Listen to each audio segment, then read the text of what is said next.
രണ്ടാം ക്ലാസ്സിലെ 112-ാമത്തെ പേജിലെ പാട്ട് നോക്കാം. ഇവിടെ ഒരു പാട്ടാണ് കൊടുത്തിരിക്കുന്നത്. എന്തിനെക്കുറിച്ചുള്ള പാട്ടാണ്? ഇതിനെക്കുറിച്ചുള്ള പാട്ടാണ്. ഇതെന്താണ്? ഡ്രോൺ അല്ലേ? ഇതാണ് ഡ്രോൺ. കഴിഞ്ഞ ക്ലാസ്സിൽ നമ്മൾ പഠിച്ചു ഡ്രോണാണ് ഫാത്തിമയുടെയും ഫവാസിൻ്റെയും പാർസൽ കൊണ്ടുവന്നത്. ഫാത്തിമയും ഫവാസും ഓർഡർ ചെയ്ത സാധനങ്ങൾ പാർസലാക്കി അവരുടെ വീട്ടിലെത്തിച്ചത് ഈ ഡ്രോണായിരുന്നു അല്ലേ? ആ ഡ്രോണിനെ കുറിച്ചുള്ളൊരു പാട്ടാണ് ഇവിടെ കൊടുത്തിരിക്കുന്നത്. ഡ്രോണിന് എന്താ അറബിയിൽ പറയുക? ത്വാഇറത്തുൻ മുസയ്യറത്തുൻ. ഓക്കെ, നമുക്ക് ഈ പാട്ട് പാടി നോക്കാം.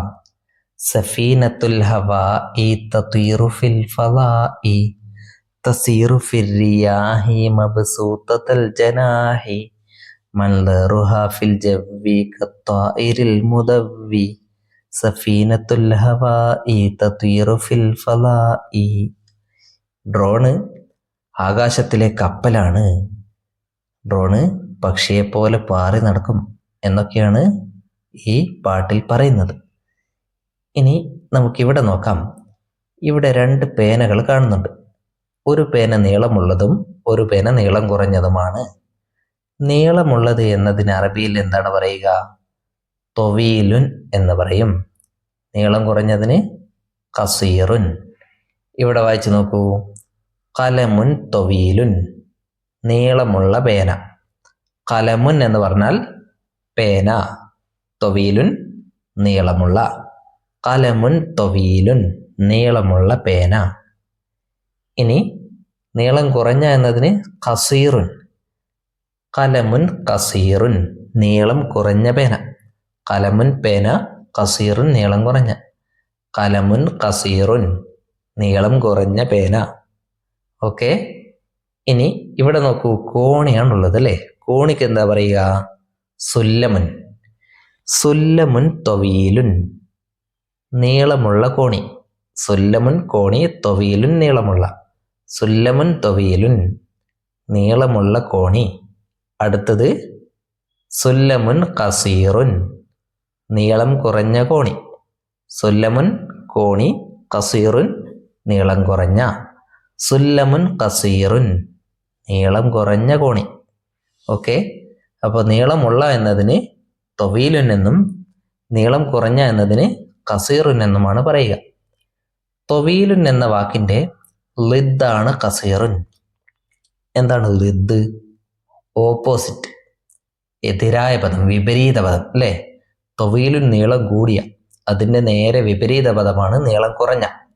സഗീർ എന്നാണ് കസീറുൻ.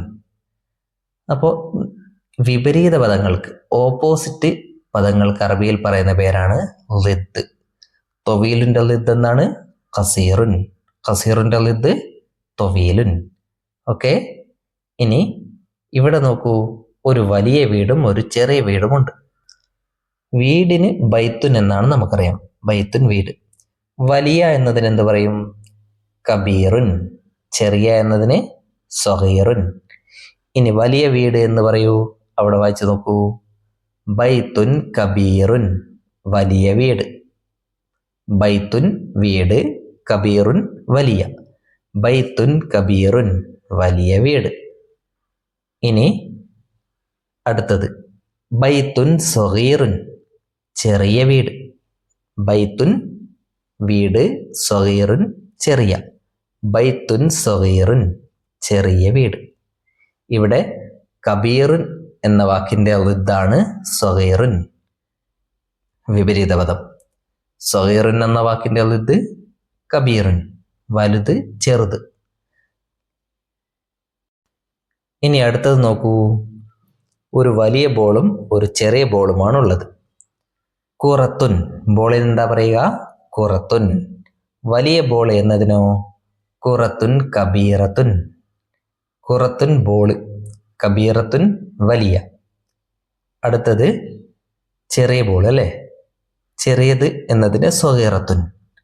കുറത്തുൻ സഗീറത്തുൻ, ചെറിയ ബോള്. കുറത്തുൻ ബോള്, സഗീറത്തുൻ ചെറിയ. കുറത്തുൻ സഗീറത്തുൻ, ചെറിയ ബോള്. ഇവിടെ കബീറുൻ സഗീറുൻ എന്നാണ് പറഞ്ഞത്. ഇവിടെയാണെങ്കിലോ കബീറത്തുൻ സഗീറത്തുൻ. അതെന്തുകൊണ്ടാണ് അങ്ങനെ? ഇവിടെ കുറത്തിൻ്റെ അവസാനം ഒരു താ കാണുന്നില്ലേ? അതുകൊണ്ടാണ് ഈ കബീറിൻ്റെ അവസാനവും താ ചേർത്തത്. അങ്ങനെ ഇവിടെ താ ഉണ്ടെങ്കിൽ ഇങ്ങേപ്പുറവും ഇവിടെയും താ ചേർക്കണം. ഇവിടെ താ ഉണ്ടോ? ബൈത്തുൻ എന്നതിൽ താ ഉണ്ട്, പക്ഷേ ഇതുപോലത്തെ താ അല്ല അല്ലേ? ഇതേപോലുള്ള താ ഉണ്ടെങ്കിൽ കബീറുൻ സഗീറുൻ അതിൻ്റെ കൂടെയും താ ചേർക്കണം. ഓക്കെ, ഈ താ ആണെങ്കിൽ ചേർക്കേണ്ടതില്ല. ഇനി ഇവിടെ നോക്കാം. ഷജറത്തുൻ കബീറത്തുൻ. ഷജറത്തുൻ എന്ന് പറഞ്ഞാൽ എന്താ? മരം. കബീറത്തുൻ വലിയ, സഗീറത്തുൻ ചെറിയ, ഹാദിഹി ഇത്. ഈ വാക്കുകളൊക്കെ വെച്ചുകൊണ്ട് നമുക്കിവിടെ എഴുതാം. ഒരു വലിയ മരവും ഒരു ചെറിയ മരവുമുണ്ട്. ഇത് വലിയ മരം അല്ലേ? അപ്പൊ നമ്മൾ ഇവിടെ എഴുതേണ്ടത് എന്താണ്? ഇതൊരു വലിയ മരമാണ് എന്നാണ്. അതെങ്ങനെ എഴുതാം? മരത്തിന് ഷജറത്തുൻ അല്ലേ? വലിയ എന്നതിന് കബീറത്തുൻ. ഷജറത്തുൻ എന്നതിൻ്റെ അവസാനം താ ഉണ്ട്, അതുകൊണ്ട് കബീറുൻ എന്ന് പറയാൻ പറ്റുമോ? ഇല്ല. അതുകൊണ്ട് കബീറത്തുൻ എന്ന് തന്നെ പറയണം. അതെങ്ങനെ എഴുതാം? ഹാദിഹി ഷജറത്തുൻ കബീറത്തുൻ. ഇതൊരു വലിയ മരമാണ്. ഹാദിഹി ഷജറത്തുൻ.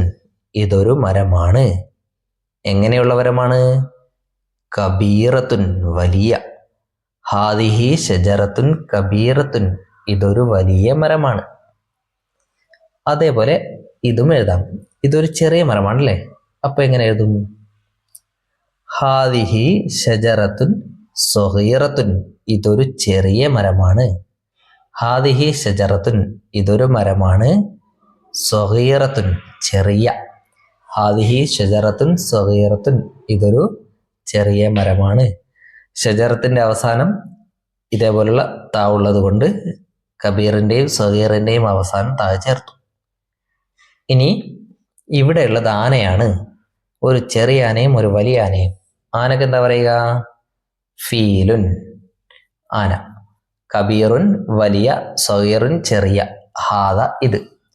ഇവിടെ കബീറത്തുൻ എന്ന് പറയാത്തത് എന്തുകൊണ്ടാ? ഫീലാണല്ലേ? ഫീലിൻ്റെ അവസാനം താ ഉണ്ടോ? ഇല്ല. അതുകൊണ്ട് തന്നെ കബീറുൻ സഗീറുൻ എന്ന് പറഞ്ഞാൽ മതി, താ ചേർക്കേണ്ടതില്ല. ഹാദ ഫീലുൻ. ഇതൊരു ആനയാണ് എന്നതിന് എന്ത് പറയും? ഹാദ ഫീലുൻ. ഇതൊരു വലിയ, ഇതൊരു ചെറിയ അല്ലേ? ഇതൊരു ചെറിയ ആനയാണെന്ന് എങ്ങനെ പറയും? ഹാദ ഫീലുൻ സഗീറുൻ. ഇതൊരു ചെറിയ ആനയാണ്. ഹാദ ഫീലുൻ ഇതൊരു ആനയാണ്. ഹാദ ഫീലുൻ സഗീറുൻ. ഇതൊരു ചെറിയ ആനയാണ്. ഓക്കെ, ഇനി അടുത്തത് ഹാദ ഫീലുൻ കബീറുൻ. ഇതൊരു വലിയ ആനയാണ്. ഹാദ ഫീലുൻ ഇതൊരു ആനയാണ്. ഹാദ ഫീലുൻ കബീറുൻ. ഇതൊരു വലിയ ആനയാണ്. ഓക്കെ, ഇനി മിസ്തറത്തുൻ സ്കെയില്. തൊവീലത്തുൻ നീളമുള്ള, അസീറത്തുൻ നീളം കുറഞ്ഞ, ഹാദിഹി ഇത്, ശംസിയത്തുൻ കുട. കുടയുണ്ട് ഇടയിൽ. ഇതും കൂടെ എഴുതണം. ഇതൊരു നീളമുള്ള സ്കെയിലാണ് എന്നാണ് ഇവിടെ എഴുതേണ്ടത്. എങ്ങനെ എഴുതും? ഹാദിഹി മിസ്തറത്തുൻ തൊവീലത്തുൻ. ഇതൊരു നീളമുള്ള സ്കെയിലാണ്. ഹാദിഹി മിസ്തറത്തുൻ. ഇതൊരു സ്കെയിലാണ്. തൊവീലത്തുൻ നീളമുള്ള. മിസ്തറത്തുൻ എന്നതിന് താ ഉള്ളത് കൊണ്ട് തൊവീലത്തുൻ എന്ന് പറഞ്ഞു. ഇനി നീളം കുറഞ്ഞ സ്കെയിൽ, അതെങ്ങനെ പറയും? ഹാദിഹി മിസ്തറത്തുൻ കസീറത്തുൻ. ഇതൊരു നീളം കുറഞ്ഞ സ്കെയിലാണ്. ഹാദിഹി മിസ്തറത്തുൻ കസീറത്തുൻ. ഇതൊരു നീളം കുറഞ്ഞ സ്കെയിലാണ്. ഇനി കുട. കുടയ്ക്ക് ശംസിയത്തുൻ. ഹാദിഹി ശംസിയത്തുൻ തൊവീലത്തുൻ. ഇതൊരു നീളമുള്ള കുടയാണ്. ഹാദിഹി ശംസിയത്തുൻ തൊവീലത്തുൻ. ഇതൊരു നീളമുള്ള കുടയാണ്. ഇതോ ഹാദിഹി ശംസിയത്തുൻ കസീറത്തുൻ. ഇതൊരു നീളം കുറഞ്ഞ കുടയാണ്. ഹാദിഹി ശംസിയത്തുൻ കസീറത്തുൻ. ഇതൊരു നീളം കുറഞ്ഞ കുടയാണ്. ഓക്കെ, ഇനി ഇത് വായിച്ചു നോക്കൂ. ഖുറത്തുൻ, ശബക്കത്തുൻ, സമക്കുൻ, ഷൗക്കുൻ. കാഫ് എങ്ങനെയൊക്കെ എഴുതിയിരിക്കുന്നു? ആദ്യമാണെങ്കിൽ ഇങ്ങനെ, നടുവിലാണെങ്കിൽ അങ്ങനെ, പിന്നെ അവസാനമാണെങ്കിൽ ഇതേ രൂപത്തിൽ. ഓക്കെ, ഇതിന് നിറം നൽകുക. ഇനി ഇവിടെ കൂട്ടി എഴുതണം. കൗകബുൻ, ശബക്കത്തുൻ, ഫലക്കുൻ, ശുബാക്കുൻ. കൂട്ടി എഴുതുക ഇതേപോലെ. ഇനി ഇവിടെ ഒരു പാട്ടും കൂടെ കൊടുത്തിട്ടുണ്ട്, പാടി നോക്കാം. ഹയ്യ ഹയ്യ നജിരി ജറിയൻ ഖത്തുൽ ബസറ വഖുദിൽ ഹദറ അനഫിസ് സൊഫി അനഫിൽ ഖൽഫി അനയുംനാക അനയുസ്റാക സാരിഅ സാരിഅ അൻതൽ ബാരിഅ അദ്രിക് നിദ്ദക തബ്ലുഗ ഖസ്ദക. ഇങ്ങനെ പാട്ട് പാടുക. പിന്നെ ഇവിടെ വായിച്ചു നോക്കൂ. അഖീറൻ അവസാനം, ബന ഫവാസുൻ വ ഫാത്തിമ ഫാത്തിമയും ഫവാസും നിർമ്മിച്ചു, ഇൻസാലത്തൻ ജമീലത്തൻ ഭംഗിയുള്ളൊരു റോബോട്ടിനെ. ഫാത്തിമയും ഫവാസും ഈ മുക്കഅബാത്ത് കൊണ്ട് കാറും മറ്റും നിർമ്മിച്ചിരുന്നല്ലേ. അവസാനം അവരെന്ത് നിർമ്മിച്ചു? റോബോട്ടിനെ നിർമ്മിച്ചു. ആ റോബോട്ടാണിത്. ഓക്കെ, ഇത് ഇനി വലിയൊരു റോബോട്ടിൻ്റെ കൂടെ ഇവർ നിൽക്കുന്നുണ്ട്. അത്തഖനിയത്തുലിത്തർഖിയത്തി, ടെക്നോളജി പുരോഗതിക്ക് വേണ്ടിയാണ്, പുരോഗമനത്തിന് വേണ്ടിയാണ്. ടെക്നോളജി കൊണ്ടാണ് ഇതൊക്കെ നിർമ്മിക്കുന്നത് അല്ലേ. ടെക്നോളജി കൊണ്ട് നമ്മൾ ഉയരത്തിലെത്തും. ശരി, ഇതോടെ 5ാമത്തെ യൂണിറ്റ് കഴിഞ്ഞു. ഇനി അടുത്ത വീഡിയോയിൽ നമുക്ക് 6ാമത്തെ യൂണിറ്റ് പഠിക്കാം.